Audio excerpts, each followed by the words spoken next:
The heart monitor beeped a slow, agonizing rhythm that echoed through the bulletproof nursery of the Rossi estate. Little Leo, heir to a ruthless $2 billion criminal empire, was starving to death. Top pediatricians from Mount Sinai Hospital had failed. Intravenous lines were rejected by his tiny, bruised veins. Lorenzo Rossi, a man who could order a Mafia hit with a flick of his wrist, was completely powerless as his son faded. The baby violently refused every drop of synthetic formula. He was dying, until a lowly maid hiding a tragic and painful secret of her own crossed the threshold in the dead of night and did the unthinkable. The Rossi estate sat like an impenetrable fortress on the cliffs of Long Island, heavily guarded by men carrying suppressed automatic weapons beneath tailored Italian suits. Inside the mansion was a masterclass in wealth and power, dripping with imported marble and Renaissance art. But to Lorenzo Rossi, the undisputed head of the Rossi syndicate, the mansion felt like a sprawling tomb. 2 months ago, Lorenzo's world had been violently fractured. A car bomb planted by the rival Moretti family had detonated outside a charity gala in Manhattan. Lorenzo survived with a few fractured ribs. His wife, Sophia, did not. She was 8 months pregnant at the time. The trauma surgeons at New York Presbyterian had managed to deliver baby Leo in the final seconds of Sophia's life, pulling the premature heir from the wreckage of his mother's body. Lorenzo had exacted his revenge, painting the streets of Brooklyn red until the Moretti bloodline was extinguished. But the blood on the streets couldn't save his son. Leo was failing to thrive. At 2 months old, the baby looked like a porcelain doll on the verge of shattering. His skin was translucent, his breathing shallow. For the past 2 weeks, Leo had begun violently rejecting all food. The finest organic formulas, donor breast milk sourced from elite private clinics, specialized intravenous nutrient drips, he purged all of it. His digestive system is shutting down, Mr. Rossi, Dr. Harrison Gallagher, the lead neonatologist, said. The doctor was sweating profusely, dabbing his forehead with a silk handkerchief.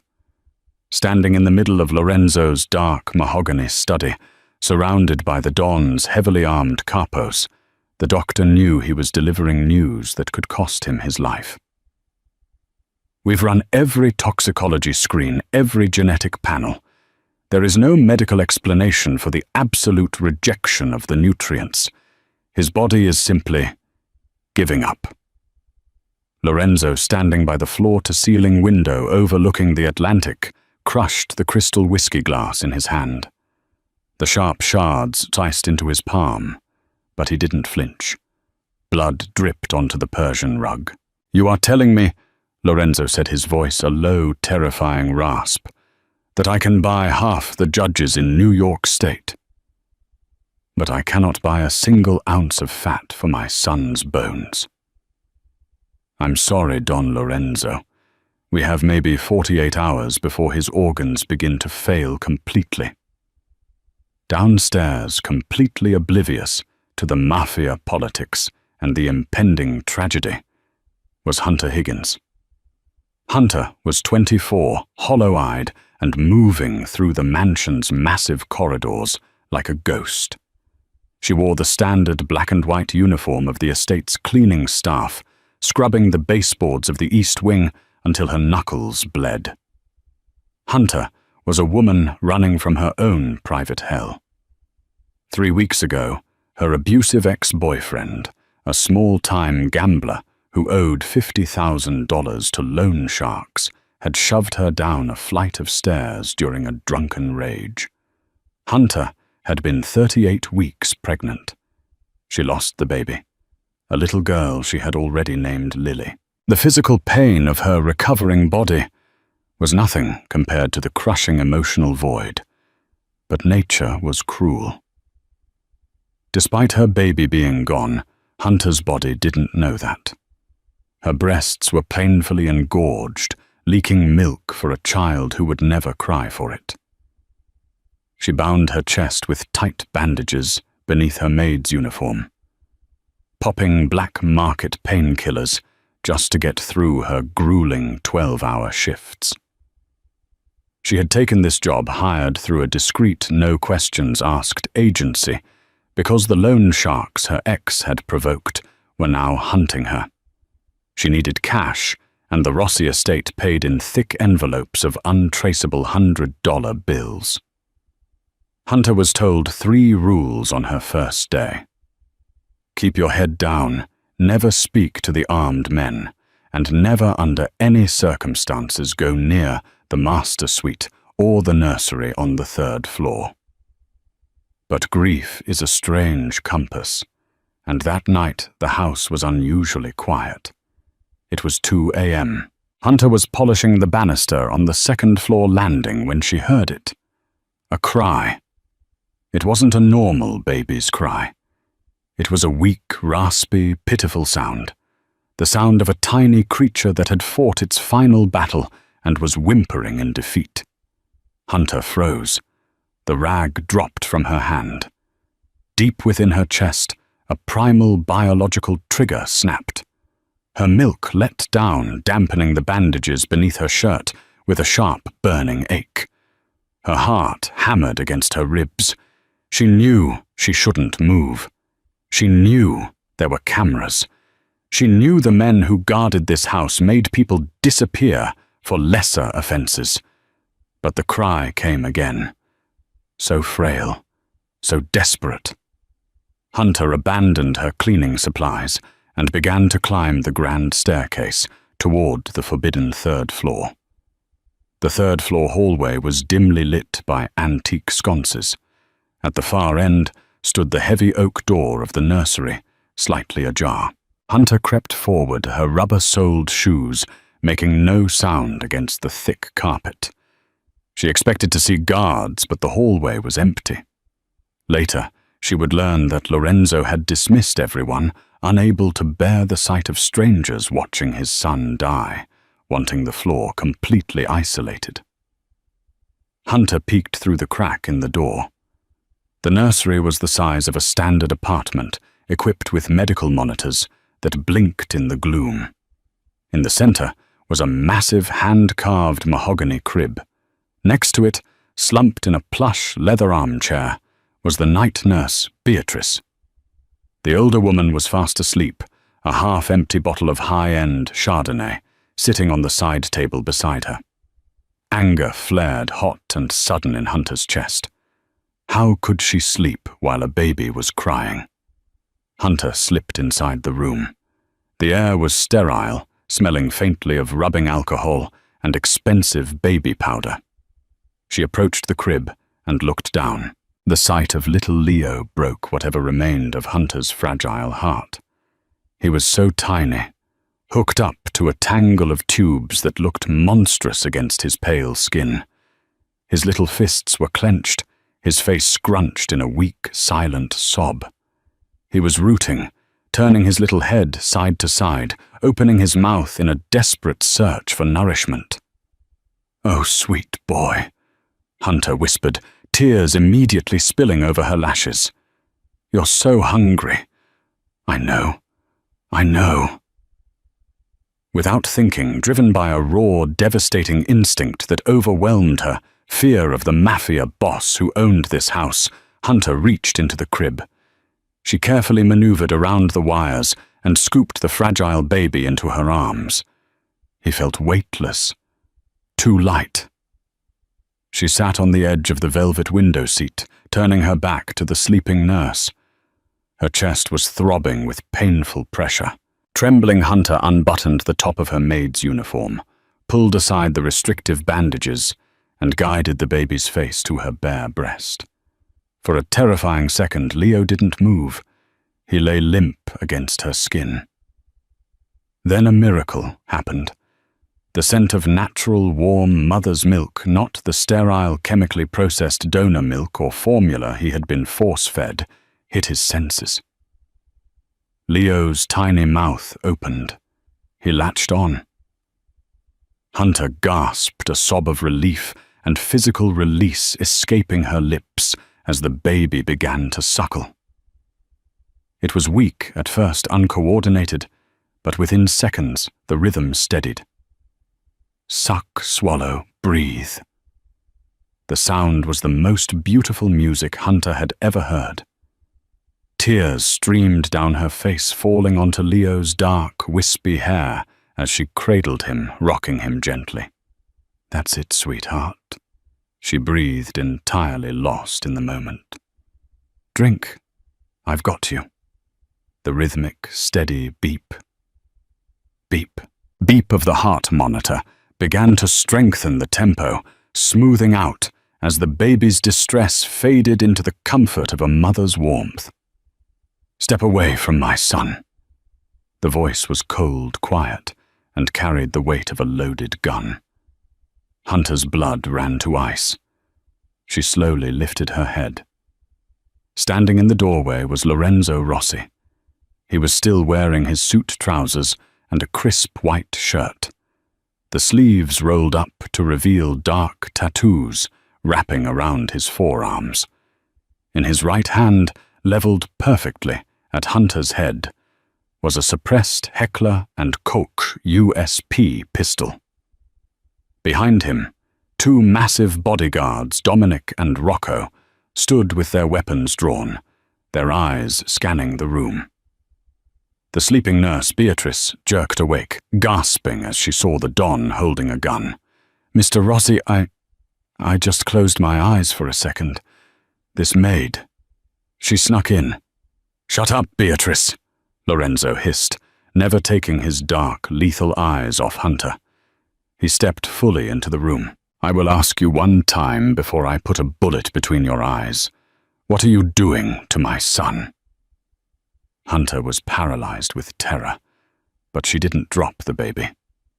Her protective instinct flared, and she curled her body defensively around Leo, shielding him from the weapons. He was hungry," she stammered, tears tracking through the dust on her cheeks. "He was crying. Nobody was helping him." Lorenzo stepped closer, the gun unwavering. "He rejects all food. He throws it up. Put him down. Now." "Look at him," Hunter sobbed, her voice cracking. She tilted her body just enough for Lorenzo to see. Lorenzo's breath hitched. He froze. Leo wasn't choking. He wasn't gagging or turning blue, as he had with every bottle for the last 2 weeks. The baby's eyes were closed in peaceful bliss, his tiny jaw working rhythmically as he drank deeply. For the first time in his short, tragic life, a faint flush of pink was creeping into his pale cheeks. The heavy silence in the room was broken only by the soft, wet sounds of the baby swallowing. Lorenzo slowly lowered his weapon. His hands, which had strangled men to death without a tremor, were shaking. He looked from his son to the terrified, tear-streaked face of the young maid. "Rocco," Lorenzo said softly, his voice thick with an emotion he hadn't felt since his wife died. "Get Beatrice out of my sight. If I ever see her in this state again, she goes in the river." "Yes, boss," Rocco grunted, hauling the screaming nurse out of the room by her collar. Lorenzo walked slowly toward Hunter, who pressed herself back against the window pane, clutching the feeding baby. He stopped just inches from her. He looked down at the child, watching the steady rise and fall of Leo's chest. Then his dark eyes snapped up to meet Hunter's. "Who are you?" he demanded softly. Within the hour, Hunter's entire life was laid bare on the massive oak desk in Lorenzo's study. Silas, the syndicate's chief intelligence gatherer and hacker, handed Lorenzo an encrypted tablet. "Hunter Higgins, 24, clean record. Hired 3 days ago by the contracted cleaning service. Ex-boyfriend is Tommy Vance, a deadbeat who owes 50 grand to the Russian mob in Brighton Beach. The medical records from St. Jude's Medical Center confirm it, boss. She gave birth to a stillborn daughter exactly 22 days ago. She's biologically primed to nurse. Lorenzo sat in the leather chair, staring at the security footage from the nursery. He watched the replay of Hunter holding his son, the way she instinctively shielded Leo with her own body when the guns were drawn. A civilian, a nobody. Yet she had done what millions of dollars in medical science could not. "Pay off her ex's debt to the Russians," Lorenzo commanded, without looking up from the screen. "Then have Dante pay him a visit, break both his legs, and tell him if he ever says her name again, I'll take his hands. Erase her apartment lease. Have her belongings brought here." Silas nodded, understood, and the girl, she doesn't leave this property. Ever. Back in the nursery, Hunter was utterly bewildered. An hour ago, she was a scrub maid facing eviction and mob violence. Now she was sitting in a velvet rocking chair, wrapped in a plush silk robe that one of the maids had hurriedly brought her. Little Leo was fast asleep against her chest, full and content for the first time in his life. The door opened, and Lorenzo walked in. He moved with the quiet, predatory grace of a man who owned everything he surveyed. He dismissed the two guards at the door with a nod and closed it behind him. Hunter tensed instinctively, tightening her grip on the sleeping baby. "He's asleep," Lorenzo said, his voice stripped of the harsh violence from earlier. He pulled up a chair and sat opposite her. "Dr. Gallagher just checked his vitals. His heart rate is normal. His oxygen levels are up. He kept the milk down. He just needed a mother's touch," Hunter whispered, looking down at the boy. "Formula and plastic bottles. Sometimes babies who have been through trauma just need the warmth, the skin to skin." Lorenzo stared at her intensely. "You lost a child?" Hunter flinched, the fresh wound of her grief torn open. "Yes." "I am sorry for your loss," Lorenzo said, and to Hunter's surprise, he sounded entirely genuine. The ruthless Mafia Don had shadows under his eyes that mirrored her own. "My wife was taken from me. They tried to take my son. I will not allow that to happen. You saved his life tonight, Hunter. For that you have my gratitude, and you have my protection." "Protection?" Hunter asked, her voice trembling. "Your debts are cleared. The men looking for you will never bother you again. You no longer clean this house. You are Leo's wet nurse. You will have the suite adjoining this nursery.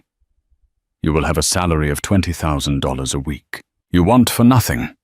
But in exchange, you belong to the Rossi family now. You do not leave this estate without my armed escort. You dedicate every breath you have to keeping my son alive. Do we have a deal?" It wasn't a question. It was a mandate. Hunter looked at the sleeping baby. She had nothing left in the world. No family, no home, no baby of her own. This little boy needed her, and in a strange, twisted way, she needed him just as much to heal her shattered heart. "Yes," Hunter whispered. For the next week, Hunter's life transformed. She lived in a sprawling, luxurious suite. She ate meals prepared by a private chef designed specifically to boost her milk supply. And Leo flourished. Under Hunter's constant care and feeding, the baby gained weight. The bluish tint to his skin turned into a healthy, rosy glow. He began to open his dark eyes more frequently, locking onto Hunter's face with intense focus. Lorenzo visited the nursery every evening. The terrifying Don would sit quietly in the armchair, watching Hunter feed and rock his son. They rarely spoke, but a strange, unspoken bond was forming between the grieving mafioso and the broken woman who had brought life back into his home. But Hunter was highly observant. Surviving an abusive relationship had taught her to read the subtle shifts in a room. And something in the Rossi household was deeply wrong. It started with Camilla Romano Sofia's younger sister. Camilla visited the estate under the guise of an aunt, checking on her ailing nephew. Camilla was stunning, dressed in head-to-toe Prada, dripping in diamonds. When she entered the nursery and saw Leo looking plump and healthy in Hunter's arms, Hunter caught a micro-expression on Camilla's face. It wasn't joy. It was pure, unadulterated fury. Camilla quickly masked it with a saccharine smile. "Oh, my sweet nephew. It's a miracle.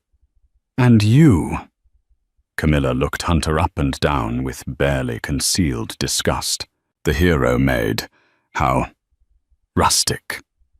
Hunter kept her head down, but her instincts screamed. The suspicion turned into terrifying reality 2 nights later. Hunter was in the adjoining kitchen of the nursery suite, preparing a cup of lactation tea. The estate was asleep. The new night nurse, a young woman named Sarah, had stepped out to use the restroom. Hunter noticed a row of sealed, specialized glass bottles of the organic formula that Leo had previously been rejecting. Lorenzo had ordered them kept in the medical fridge, just in case Hunter's supply ever failed. Hunter opened the fridge. One of the tamper-evident seals on a brand-new bottle of formula was slightly lifted. Frowning, Hunter pulled the bottle out. She unscrewed the cap and sniffed. Underneath the sweet, milky scent of the formula, there was a faint, metallic odor, almost like bitter almonds. Hunter remembered what Dr. Gallagher had said. His digestive system is shutting down. We've run toxicology screens. But what if they were looking for the wrong poisons? What if it was something exotic, untraceable in standard panels? Suddenly, a shadow fell across the kitchen doorway. Hunter spun around. Standing there in the dim light was Beatrice, the former head nurse Lorenzo had fired and ordered thrown out of the house. But she wasn't gone. She was holding a silenced pistol, and it was pointed directly at Hunter's chest. "You should have just kept cleaning the floors, little girl," Beatrice sneered, pulling back the hammer of the gun. "You're ruining everything." The sterile, humming, fluorescent light of the medical fridge illuminated Beatrice's twisted face. Hunter stood perfectly still, her heart hammering against her ribs like a trapped bird. The silenced pistol in the former nurse's hand was steady, a chilling extension of her malice. In Hunter's left hand, she still held the open bottle of tainted organic formula. "You were supposed to be a nobody," Beatrice hissed, stepping further into the kitchen and kicking the door shut behind her. A tragic little scrub maid who would be gone in a week. "Do you know how much money I was promised when that brat finally gave out $2 million? A villa in Tuscany. And you little cow, you ruined months of careful dosing." Hunter's mind raced, adrenaline flooding her system. The pieces of the horrific puzzle violently snapped together. "You poisoned him," Hunter whispered, her voice shaking with a mixture of terror and overwhelming maternal rage. He wasn't sick. His organs weren't failing naturally. You were slowly killing a newborn baby right under his father's roof. "Not me." Beatrice scoffed, her eyes gleaming with manic greed. "I just delivered the meals. The formula was pre-spiked, just a drop a day of something special imported from a private lab in Zurich, untraceable, mimics severe gastrointestinal failure. The doctors at Mount Sinai were completely fooled. Everyone was, until you decided to play savior." "Why?" Hunter demanded, subtly shifting her weight. The counter behind her held the heavy electric kettle she had just used for her tea. It was still piping hot. "Lorenzo will kill you. He will tear you apart." "Lorenzo will never know." Beatrice smiled, raising the gun to aim directly between Hunter's eyes. "I'm going to shoot you. Put the gun in your hand and tell the Don you snapped. Grieving mother syndrome. You killed yourself, and sadly in the struggle the baby got hurt. A tragedy, really." Beatrice's finger tightened on the trigger. Surviving the brutal physical abuse of her past had taught Hunter one vital lesson: when cornered, you do not freeze. You fight. With a guttural scream, Hunter violently hurled the open bottle of poisoned formula directly at Beatrice's face. The thick, pungent liquid splashed into the woman's eyes. Beatrice shrieked, her finger jerking on the trigger. A muffled "phoot" echoed through the kitchen, and a bullet shattered the expensive marble backsplash inches from Hunter's ear, raining sharp stone fragments over her shoulders. Before Beatrice could wipe her eyes and fire again, Hunter lunged backward, grabbed the handle of the boiling electric kettle, and swung it with all her might. The heavy base connected with a sickening crack against the side of Beatrice's head, simultaneously dousing the older woman in scalding water. Beatrice collapsed to the floor, screaming in agony, the gun skittering across the polished hardwood. Hunter didn't hesitate. She threw herself onto the weapon, kicking it under the massive stainless steel island, and then bolted for the nursery door. But she didn't need to reach it. The heavy oak door was kicked open with such explosive force that the frame splintered. Lorenzo stood there, a terrifying vision of pure, unleashed violence. He was shirtless, having clearly rushed from his own bed, his torso covered in intricate Sicilian Mafia ink. In his hand was a massive Kimber 1911. Behind him, Dominic and Rocco poured into the room, assault rifles raised. Lorenzo's eyes locked onto Hunter, who was trembling, covered in marble dust, and spilled milk, gasping for breath. Then his lethal gaze dropped to Beatrice, who was writhing and sobbing on the kitchen floor. "Secure the perimeter!" Lorenzo roared, his voice shaking the crystal chandeliers. "Dominic, check my son. The boy is safe, boss." Dominic called out a second later from the nursery. "Fast asleep." Lorenzo holstered his weapon and crossed the room in 3 long strides, grabbing Beatrice by the throat and lifting her off the ground as if she weighed nothing. His face was a mask of absolute chilling fury. "You have exactly 5 seconds to explain why you are in my son's suite with a weapon, or I will peel the skin from your bones. She poisoned him, she poisoned." Hunter cried out, her knees finally giving way. She slid down the kitchen cabinets to the floor, sobbing uncontrollably. "Lorenzo." She poisoned the formula. That's why Leo was dying. He wasn't sick. He was being murdered. Lorenzo froze. The temperature in the room seemed to drop below freezing. He slowly turned his head to look at Hunter, processing her words, before turning his dead, hollow eyes back to the gasping nurse in his grip. "Is it true?" Lorenzo asked. It wasn't a yell. It was a whisper, which was infinitely more terrifying. I... Beatrice choked, her face turning purple. Lorenzo slammed her against the refrigerator, denting the stainless steel. "Who gave the order? Please," she begged, tears streaming down her scalded face. "She'll kill my family. She promised me." "I don't care about your family," Lorenzo said, his thumb pressing into her windpipe. "Give me a name, Beatrice, or you won't live to see the sun rise over the Atlantic." "Camilla," Beatrice shrieked, thrashing in his grip. "It was Camilla Romano." "Your sister-in-law." Silence fell over the kitchen, broken only by Hunter's ragged breathing. Lorenzo closed his eyes for a fraction of a second, the ultimate betrayal registering on his hardened features. Sophia's own sister, the woman who had stood crying at the funeral. Lorenzo dropped Beatrice. She crumpled to the floor, gasping for air. "Rocco!" Lorenzo commanded, his voice devoid of all human emotion. "Take her to the soundproof basement. Call the cleanup crew.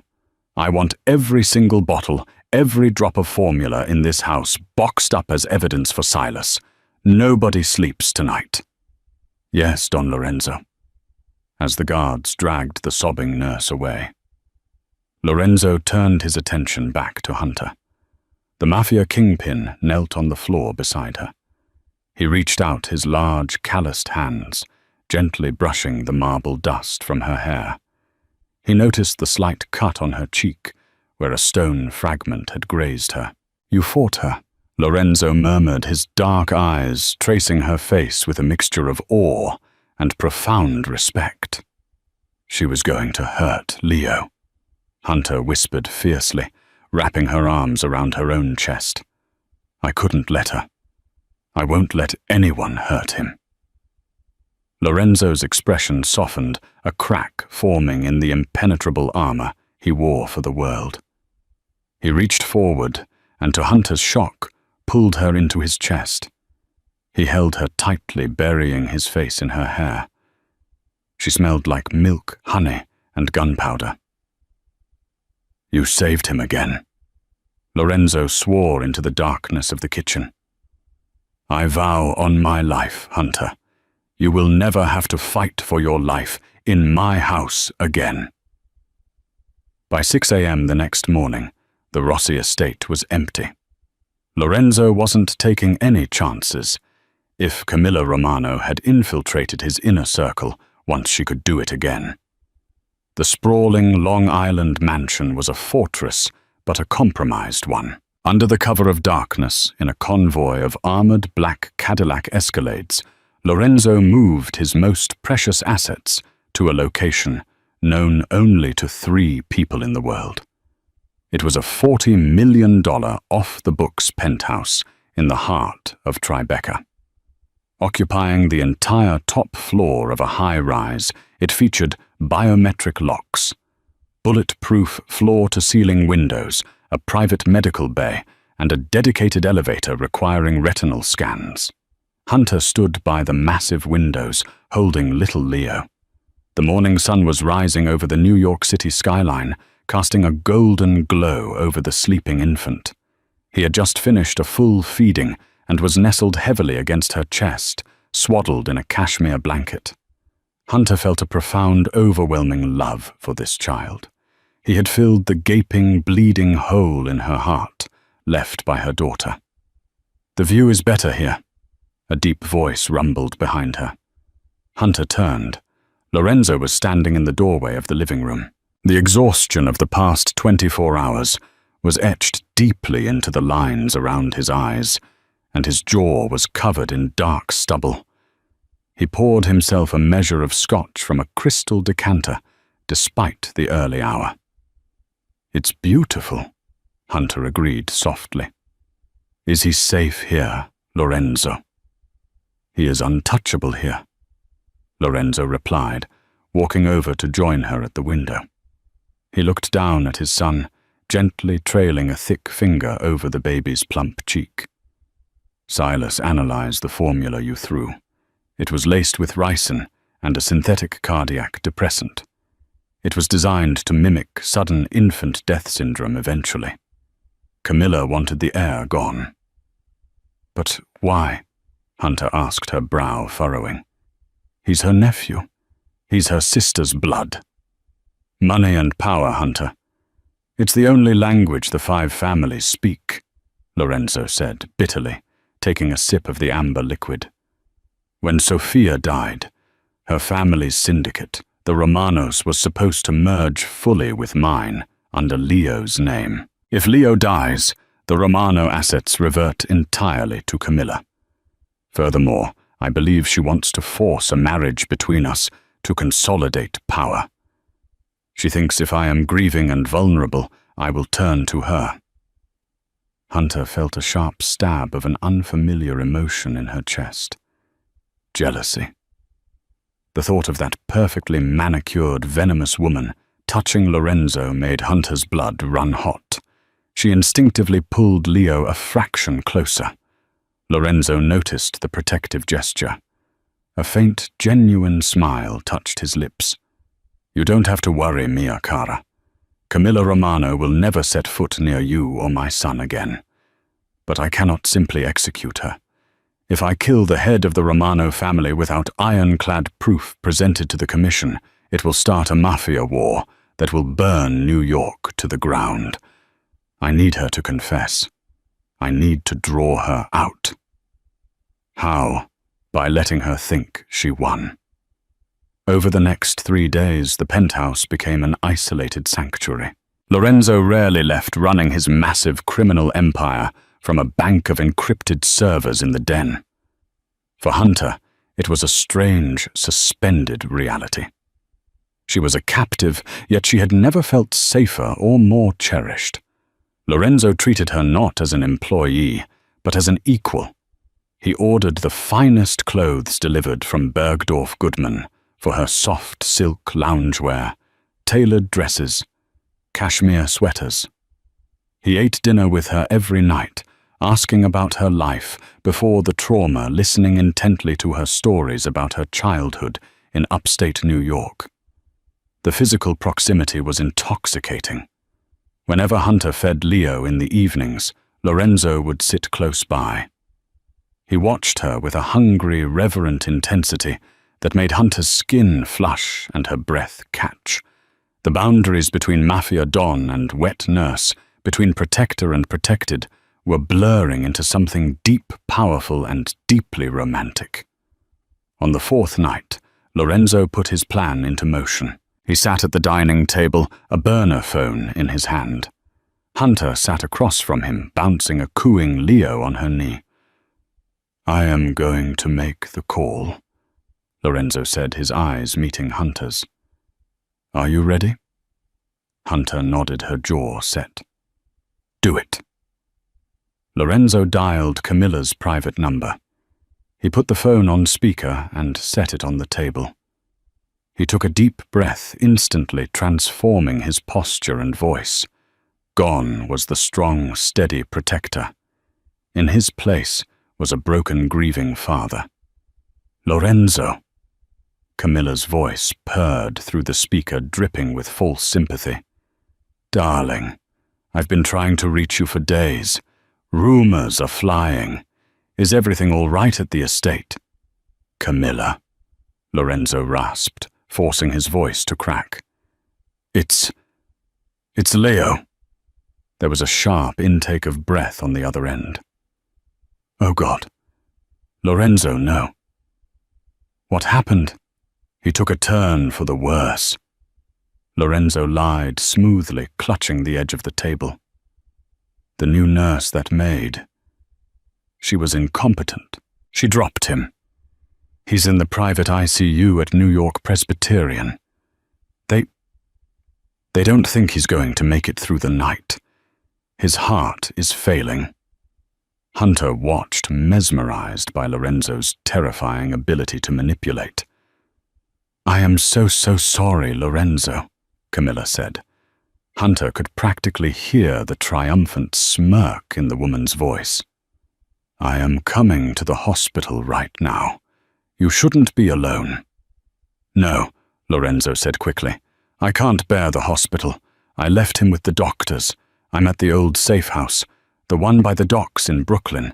I just need you, Camilla. You're the only family I have left."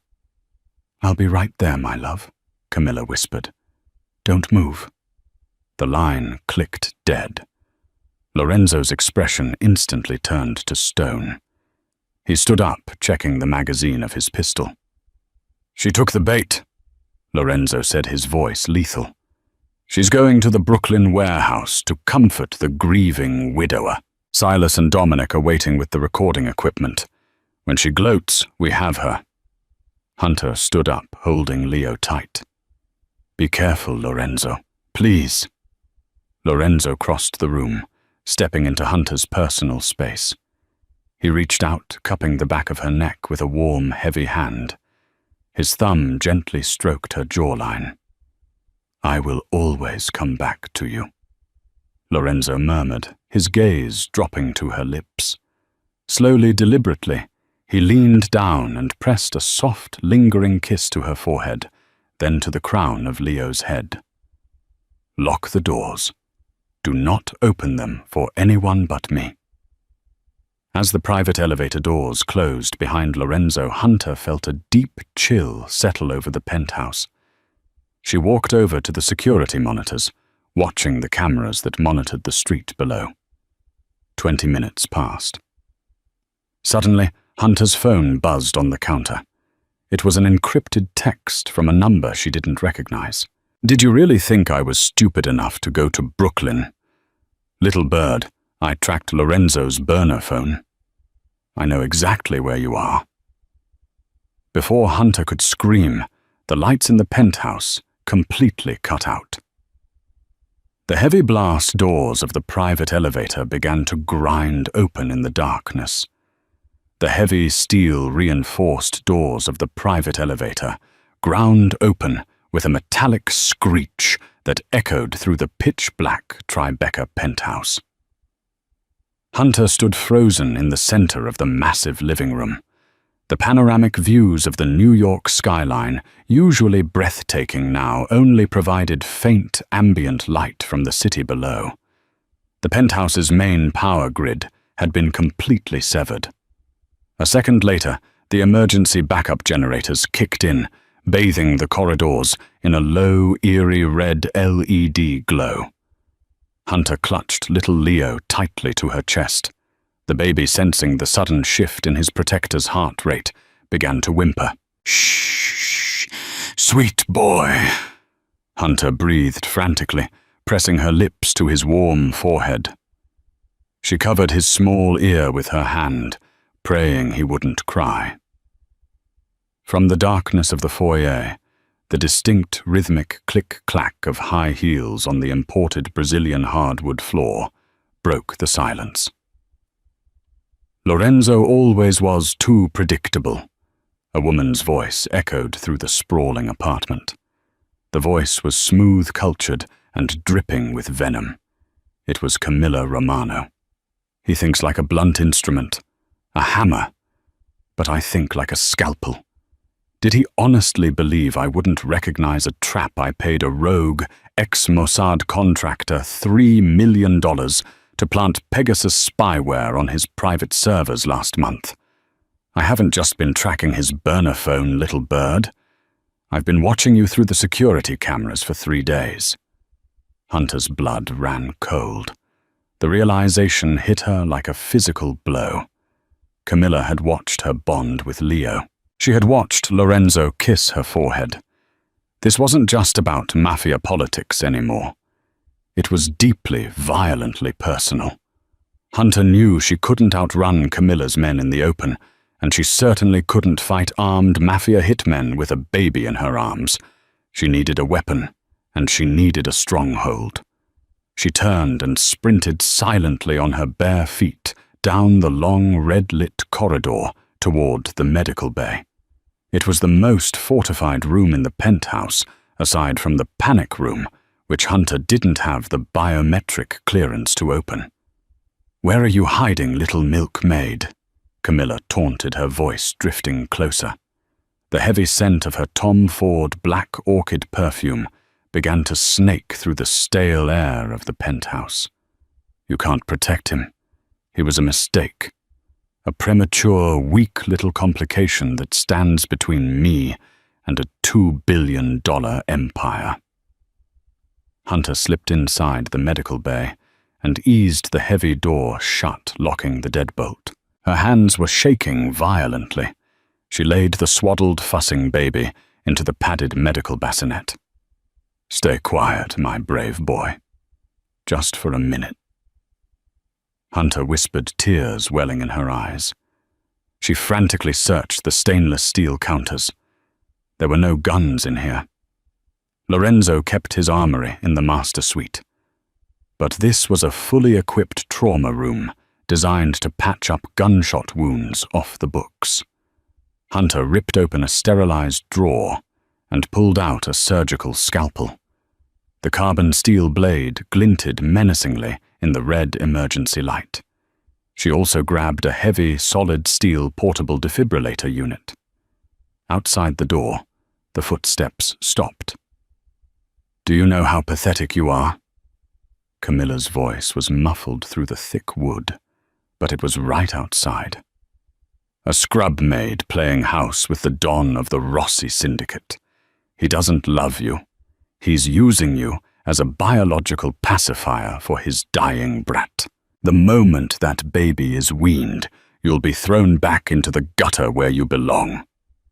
Hunter's grip on the scalpel tightened until her knuckles turned white. The psychological warfare was meant to break her, but Camilla severely underestimated the sheer terrifying power of a mother's grief and love. Hunter had already lost one child to a violent monster. She would absolutely not lose another. Boom! A suppressed gunshot shattered the lock on the medical bay door. Wood splinters flew across the room. The door was kicked open with brutal force. Camilla stood in the doorway, silhouetted by the red emergency lights. She was dressed in a pristine white trench coat, holding a customized gold-plated Glock 19.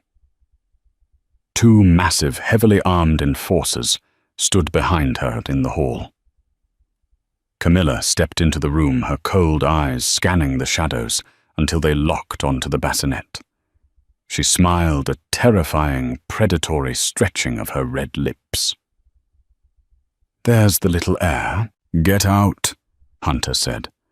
She stepped out from the shadows beside the door, placing her body directly between Camilla and the bassinet. She held the scalpel outward in a defensive stance, her eyes burning with a fierce, untamed fury. Camilla laughed softly, genuinely amused. "You brought a tiny knife to a gunfight, Hunter. How quaint." She raised the Glock, pointing it directly at Hunter's chest. "Kill the maid," Camilla ordered her men without looking back. "I want to handle the baby myself. A pillow over the face will leave no marks. A tragic crib death." One of the enforcers stepped forward, reaching out a massive hand to grab Hunter by the throat. Hunter didn't flinch. In a fraction of a second, she hurled the heavy steel defibrillator unit directly at the enforcer's knees.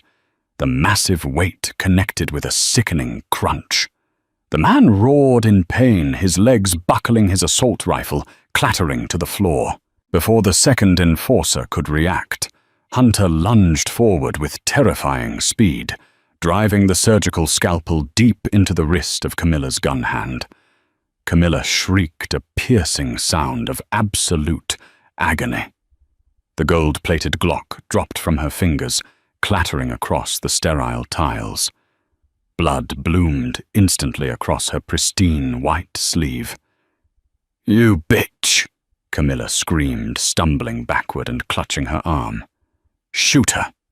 Shoot her, now!" The second enforcer raised his weapon, leveling the barrel at Hunter's head. Hunter stood her ground in front of Leo's bassinet, bracing herself for the impact, throwing her arms wide to shield the child behind her. She squeezed her eyes shut. "I love you, Leo." But the gunshot that echoed through the room didn't come from the enforcer. It came from the hallway. The enforcer's chest exploded outward in a spray of crimson, and he collapsed dead onto the floor. Hunter gasped, her eyes flying open. Standing at the end of the red-lit corridor, looking like a god of war bathed in blood and shadows, was Lorenzo Rossi. The deafening roar of the gunshot in the enclosed red-lit corridor was absolute. It shattered the tense silence of the medical bay, leaving a high-pitched ringing in Hunter's ears. Time seemed to fracture, slowing down to an agonizing crawl. The massive enforcer, who had been a fraction of a second away from pulling the trigger on Hunter, did not even have the chance to gasp. His chest exploded outward in a horrific spray of crimson, the kinetic force of the heavy caliber round lifting his body entirely off the imported Brazilian hardwood floor. He collapsed backward, a dead weight, his assault rifle clattering uselessly against the baseboards. Hunter stood frozen in front of the bassinet, her lungs burning, her eyes squeezed shut as she shielded little Leo with her own body. The sharp tang of copper and the sulphurous stench of burned cordite flooded the sterile air of the trauma room. A heavy, terrifying silence followed the blast. Slowly, Hunter opened her eyes. The emergency LED lights cast long, distorted shadows across the hallway. Stepping over the shattered remains of the heavy oak door was Lorenzo Rossi. He was a terrifying vision of unleashed primal violence. He had discarded his tailored suit jacket, somewhere between the ground floor and the penthouse. His white dress shirt was unbuttoned at the collar, the sleeves rolled up to reveal the intricate dark ink of his Sicilian syndicate tattoos. In his massive hands he held a Benelli M4 tactical shotgun, the barrel still smoking in the dim light. Behind him, moving with the synchronized lethal precision of a highly trained paramilitary unit, were Dominic Rocco and half a dozen of the Rossi Syndicate's most feared soldiers. They poured out of the emergency stairwell, their weapons drawn, sweeping the perimeter with ruthless efficiency. They hadn't gone to the docks in Brooklyn. It had all been an elaborate, brilliant lie. "Did you honestly believe?" Lorenzo's voice boomed through the shattered doorway, a terrifying, resonant baritone that seemed to vibrate the very foundation of the high-rise, that I would not know when a rat chewed on the wires of my own house, Camilla Romano, pale as a ghost, and clutching her profusely bleeding wrist where Hunter had buried the scalpel backed away. She hit the edge of a stainless steel medical counter, her pristine white trench coat now ruined with the blood of her own men. Her arrogant, venomous sneer instantly dissolved into sheer, unadulterated terror. "Lorenzo," Camilla stammered, her eyes darting frantically between the smoking barrel of his shotgun and the cold, dead eyes of his men. You were at the warehouse. The tracker." "Silas found the Pegasus spyware buried in our encrypted servers 4 hours ago." Lorenzo snarled, stepping fully into the room. He did not spare a single glance for the dead enforcers bleeding out on his floor. His dark, frantic eyes immediately sought out Hunter.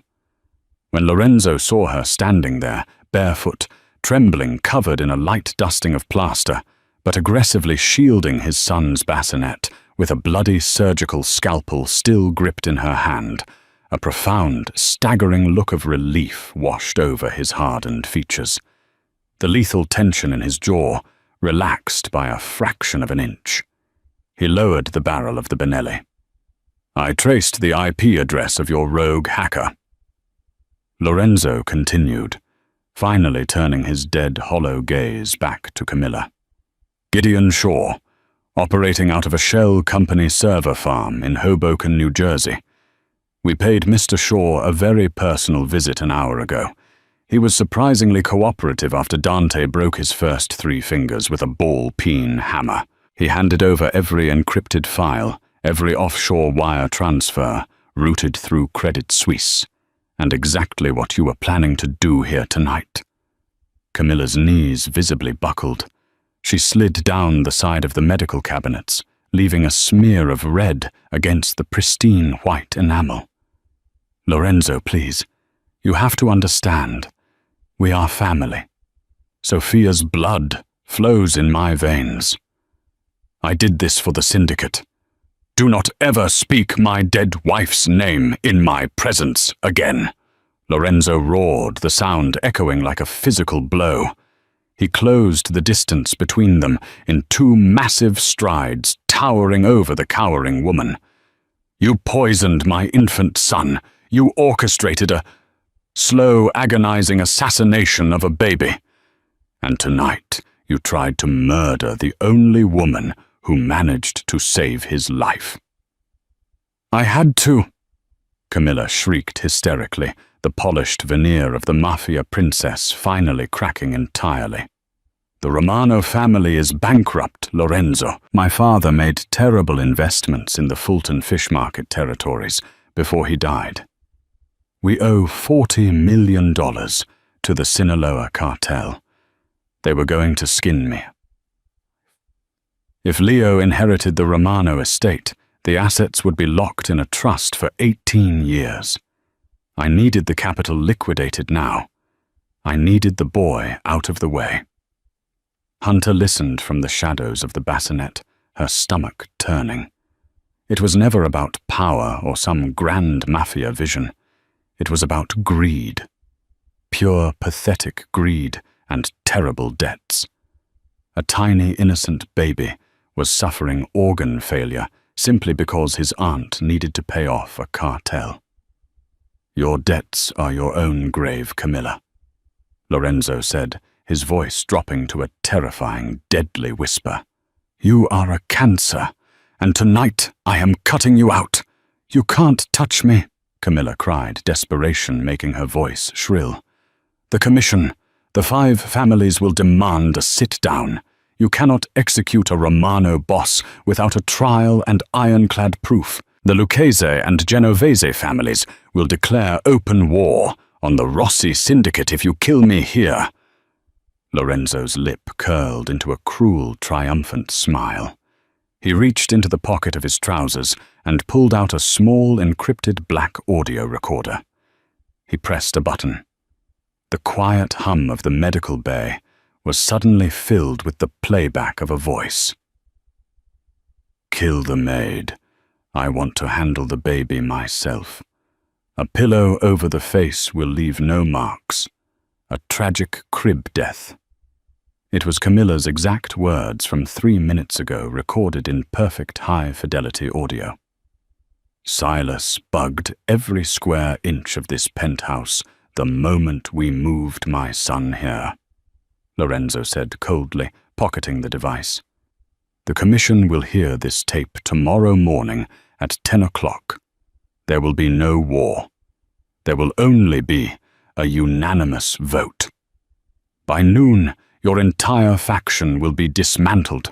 Your remaining capos will be absorbed into my syndicate, and you will be erased from history. Lorenzo turned his head slightly, addressing the massive men waiting in the hall. Dominic, Rocco. Yes, boss, the 2 enforcers answered in unison. Take this trash to the soundproof holding cells in the sub-basement. Have Dr. Aris patch up her wrist. I want her fully conscious, fully aware, and feeling every ounce of her failure when I present her to the commission tomorrow. No, Lorenzo, wait.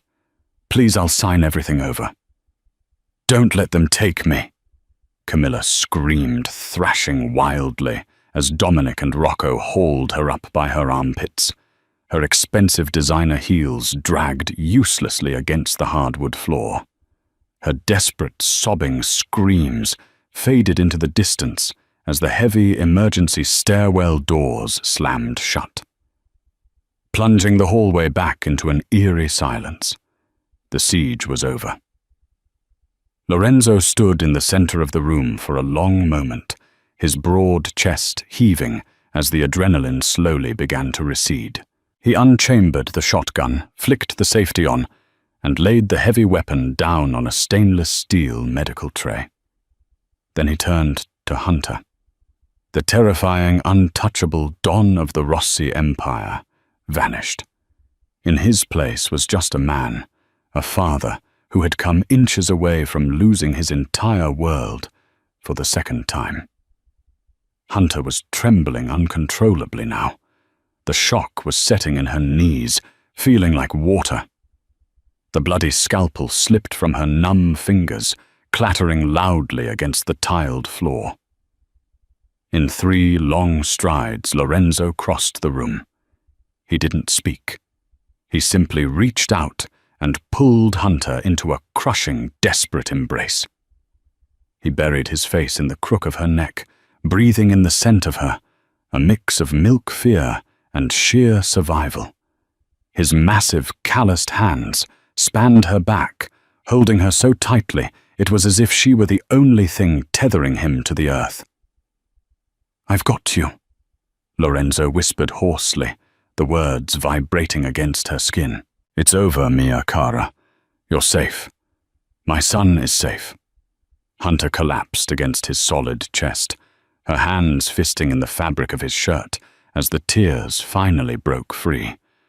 "She was going to kill him, Lorenzo. She was going to mother him right in front of me." "But she didn't," Lorenzo said fiercely. He pulled back just enough to frame Hunter's tear-streaked face with his large hands. His thumbs gently wiped away the plaster dust and tears from her cheeks. His dark eyes were filled with an emotion so deep, so raw and unprotected, it made Hunter's breath catch in her throat. "Because you fought for him. You fought for us, Hunter. You brought light back into a dead house." Lorenzo leaned down. He didn't ask for permission, and Hunter didn't want him to. He pressed his lips to hers in a kiss that was possessive, deeply passionate, and filled with a burning, undeniable devotion. It was a claim. Hunter melted into the heat of it, wrapping her arms around his thick neck, anchoring herself to the powerful king who had sworn to protect her from the darkness of the world. The kiss tasted of salt and absolute salvation. A sudden demanding wail broke the silence. They parted slowly, both of them breathless, resting their foreheads together. A soft, genuine smile broke through the heavy tension on Lorenzo's face. Hunter turned and reached into the bassinet, lifting the crying, kicking baby into her arms.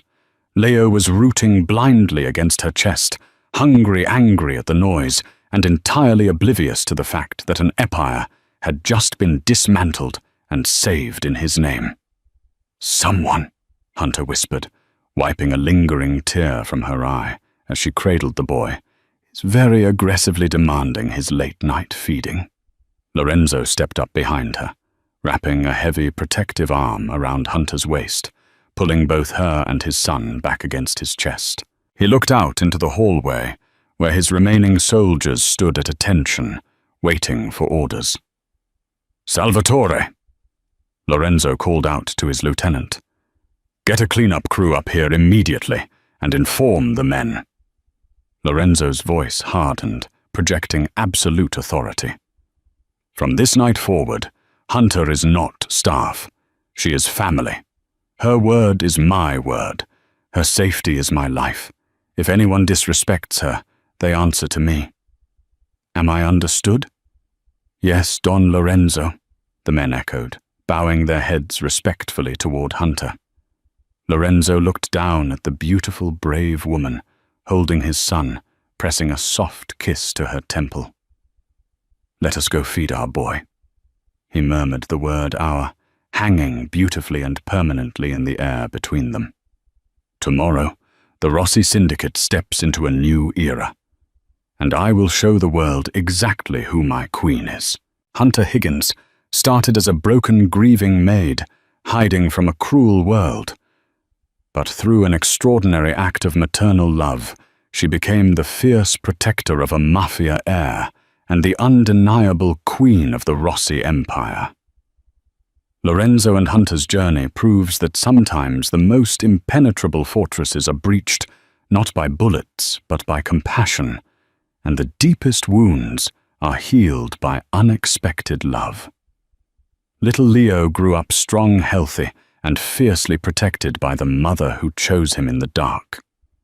If this dramatic tale of Mafia betrayal, high-stakes suspense, and the incredible healing power of a mother's love kept you on the edge of your seat, we want to hear from you.